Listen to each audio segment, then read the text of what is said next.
రవీంద్ర భారతిలో తెలంగాణ ఉగాది వేడుకలు జరుగుతున్నాయి. లైవ్ లో చూద్దాం. ప్రాప్తే వృషభ రాశి వారు అప్పులిచ్చే స్థాయిలో ఉంటారో ఏమీ భయము లేదు, కష్టాలన్నీ దూరమైపోయాయి. మిథున రాశి ఆదాయం 14, వ్యయం 2, రాజ్యభుజ్యం 3, అవమానం 6. మిథున రాశి వారికి ఈ సంవత్సరము మధ్యస్థ ఫలితాలు ఉండబోతున్నాయి. వృత్తి స్థానంలో ఉన్నటువంటి శని యొక్క ప్రాభవ వీక్షణం చేత కొంత శ్రమ ఉన్నప్పటికీ ఆరోగ్యాన్ని కాపాడుకుంటే మంచిది. కర్కాటక రాశి ఆదాయం 8, వ్యయం 14, రాజ్యభుజ్యం 7, అవమానం 6. కర్కాటక రాశి వారికి ఈ సంవత్సరము కొంత మంచి మార్పులే కలగబోతూ ఉన్నాయి. భగవద్ ఆరాధన, రామచంద్ర ఆరాధన చేస్తే మంచిది. సింహరాశి ఆదాయం 11, వ్యయం 1, రాజ్యభుజ్యం 3, అవమానం 6. సింహరాశి వారికి ఈ సంవత్సరము కొంత అష్టమ శని యొక్క దోష ప్రభావం చేత ఇబ్బంది పడే ఆస్కారం ఉంది. కానీ ఏకాదశంలో ఉన్న గురువు యొక్క అనుగ్రహం చేత మంచి పనులకు డబ్బులు ఖర్చు పెడతారో బాగుంటుంది. కన్యారాశి ఆదాయం 14, వ్యయం 2, రాజ్యభుజ్యం 6, అవమానం 6. కన్యారాశి వారికి ఈ సంవత్సరం గతం కంటే బాగుంటుంది, మంచి ఫలితములతో ముందుకెళ్తారు. ఇక తులారాశి ఆదాయం 8, వ్యయం 5, రాజ్యభుజ్యం 2, అవమానం 2. ఇక్కడే ఒక నిమిషము ఆగాల్సిన పరిస్థితి ఎందుకోసం అంటే నేను రాసుకున్నటువంటి మాట ఒక్కటి నేను ఇక్కడ చెప్పబోతూ ఉన్నాను.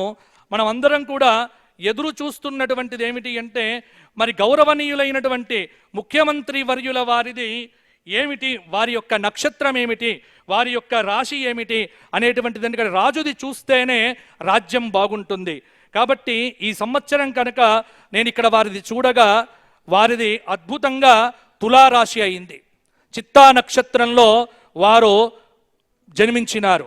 ఈ సంవత్సరం ఏమిటి అంటే విశేషం ఏమిటి, వారికి అద్భుతమైన పంచమాధిపతి సప్తమాధిపతి వెళ్ళి భాగ్యస్థానంలో ఉన్నటువంటి బుధుడు యొక్క మహాదశ అనేటువంటిది వారి జాతకంలో ప్రారంభమైంది, మొన్ననే ప్రారంభమైంది. కాబట్టి వారికి అద్భుతమైనటువంటి అవకాశములతో పాటు పేరు ప్రఖ్యాతులు, కానీ విపరీతమైన నరఘోష వారిని కొంత కదిలించి వేస్తూ ఉంటుంది. కాబట్టి నరఘోష నుంచి వారు దూరం కావటానికి నిరంతరం లక్ష్మీ నరసింహ సేవ, లక్ష్మీ నరసింహ ఆరాధన, కాలభైరవ అష్టక స్తోత్ర పారాయణాతులు తులారాశి వారు చెయ్యాలి. ఎందుకోసమంటే తులారాశి వారికి ఈ సంవత్సరము అద్భుతమైనటువంటి ఫలితాలు కలగబోతూ ఉన్నాయి.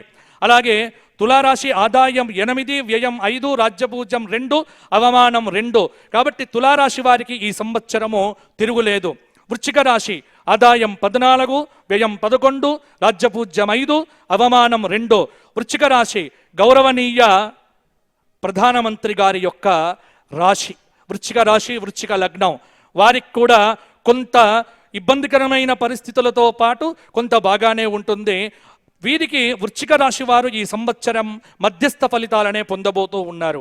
ధనుస్సు రాశి ఆదాయం 11, వ్యయం 2, రాజ్యభుజ్యం 1, అవమానం 5.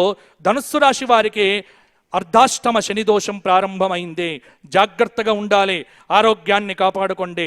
మకర రాశి ఆదాయం 5, వ్యయం 5, రాజ్యభుజ్యం 4, అవమానం 5. మకర రాశి వారికి ఈ సంవత్సరం అద్భుతమైన గ్రహ సంచారం, కష్టాలు దూరమైపోయాయి, సుఖాలు రాబోతున్నాయి. దైవారాధనతో ముందుకు వెళ్ళండి, నీరసం నుంచి అద్భుతమైనటువంటి ఆనందంలో అడుగు పెడతారు. కుంభరాశి ఆదాయం 5, వ్యయం 5, రాజ్యభుజ్యం 7, అవమానం 1. కుంభరాశి వారికి గత సంవత్సరం కంటే పర్వాలేదు, కొన్ని ఇబ్బందులు, కొంచెం కష్టం, కొంచెం నష్టం, కొంచెం ఇష్టం, ఈ 3 ఫలితాలు వీరి జాతకాల్లో చూడవచ్చు. ఇక వచ్చింది బాబు ఏమిటి అంటే మీనరాశి. ఇక మీనరాశి గురించి నేను చూస్తే ఎంతమంది భయపడుతున్నారు, చాలామందిని భయపెడుతున్నారు. మీనరాశి వాళ్ళందరూ పోతారని ఎవరో చెప్తూ ఉంటే నేను చూసా. ఇది కాదండి, మీనరాశి వారికి ఎందుకు అంటే ఒకే మీనరాశిలో షష్టగ్రహ కూటమి రావటం మీనరాశి వారికి కొంత ఇబ్బందికరమైన పరిస్థితి. కానీ భయపడకండి, ఎందుకంటే 6 గ్రహాలు ఏవైతే ఉన్నాయో బలంగా లేవు. ఇక్కడ బలంగా లేనటువంటి గ్రహముల యొక్క ప్రభావము పెద్ద చూపించదు. కాబట్టి షష్టగ్రహ కూటమో ఏదో ఇబ్బంది పెడుతుంది, మీనరాశి వాళ్ళంతా ఏదో అవుతారు, ఏమీ కారు. భగవత్ చరణారవిందముల మీద శిరస్సు పెట్టిన వాడికి అభయం సర్వభూతేభ్యః దదామి ఏతద్వ్రతం మమ. కాబట్టి మీనరాశి వారు ఎక్కువగా గుళ్ళల్లో గడపండి, దైవారాధన చెయ్యండి, మంచి పనులు చెయ్యండి, భగవత్ ప్రార్థన చేస్తే మీనరాశి వారికి ఈ సంవత్సరం అనుకూలంగా ఉండబోతోంది. ఈ విధంగా మనకు ఎలా ఉంది అంటే ఈ విశ్వావసు నామ సంవత్సరం ఒక పద్య రూపంలో మా మాధవ గణపాటి గారు రాసిన ఒక పద్యాన్ని ఇక్కడ మీకు చదివించి నా పంచాంగ పఠనాన్ని నేను ముగిస్తాను. ఏమిటి అంటే ఈ విశ్వావసు వసులన్ మతులన్ త్రుంచునే క్రమముగా, వసులన్ మతులన్ త్రుంచునే క్రమముగా, విశ్వావసున్నామకన్ అసులన్ మోగణ రూపలన్ వశమున విధితానే ఆడించునే, కసులన్ మానస వీధులన్ విసరితానంద